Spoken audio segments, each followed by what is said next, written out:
indeed, the Commissioner for Foreign Affairs, Ylva Johansson, for Home Affairs. What did I say? Foreign Affairs. Foreign Affairs. Sorry, not yet. Peter's looking. Home Affairs, we keep it at that. I can confirm she is in Tunisia, traveling as part of a broader political engagement of the European Union and its member states with Tunisia. And this is part of a series of missions that to Tunisia that have been taking place, are taking place, and will take place. For instance, Commissioner Gentiloni has just been there in March.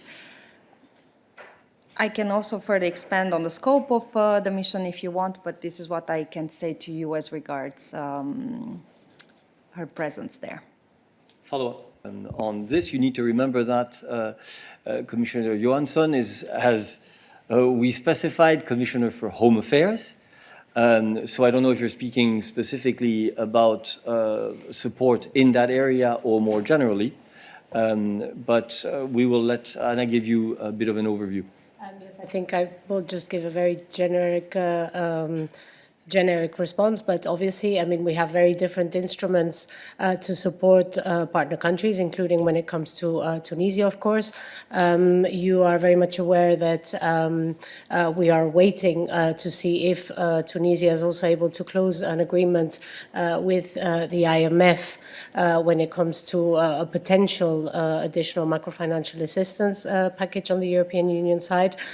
Also, we have obviously regular cooperation funding. Also, we have adopted a few programs this year specifically to support the green transition in Tunisia, and also when it comes to support the food security. So obviously we have, indeed, as Eric said, many different instruments at play here. I mean, bottom line is that, you know, Tunisia and the European Union is a long-standing partner for Tunisia. Indeed, particularly as regards its socioeconomic development and its democratic transition.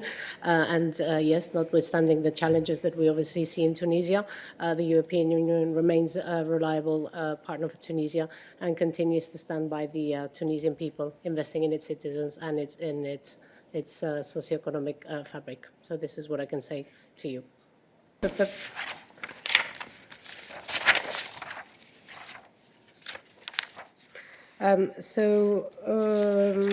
What I can tell you is that for 2021-2024, the bilateral assistance that is foreseen for Tunisia amounts to about 600 million euros, and this will focus on three priorities, which is to promote good governance, rule of law, stimulating sustainable economic growth, and reinforcing the social cohesion in the country.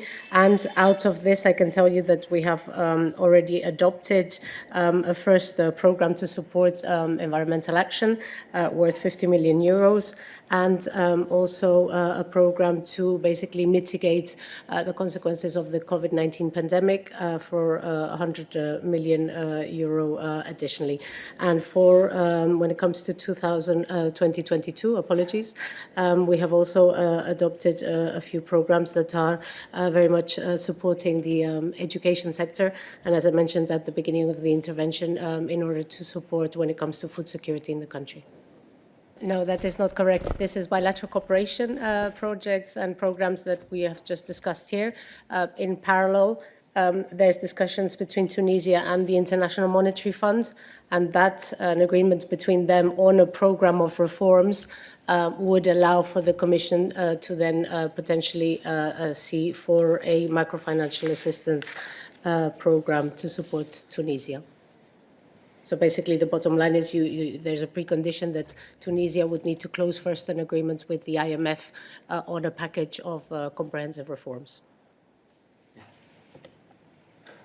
It's outside my remit as macrofinancial assistance is mainly under ECFIN, but I think that in general, macrofinancial assistance packages by the European Union are normally conditioned always to IMF programs. So first, our partner closes with the international financial institutions a broad package of reforms, and we then also support on our side with additional macrofinancial assistance. So this is broadly speaking how it works.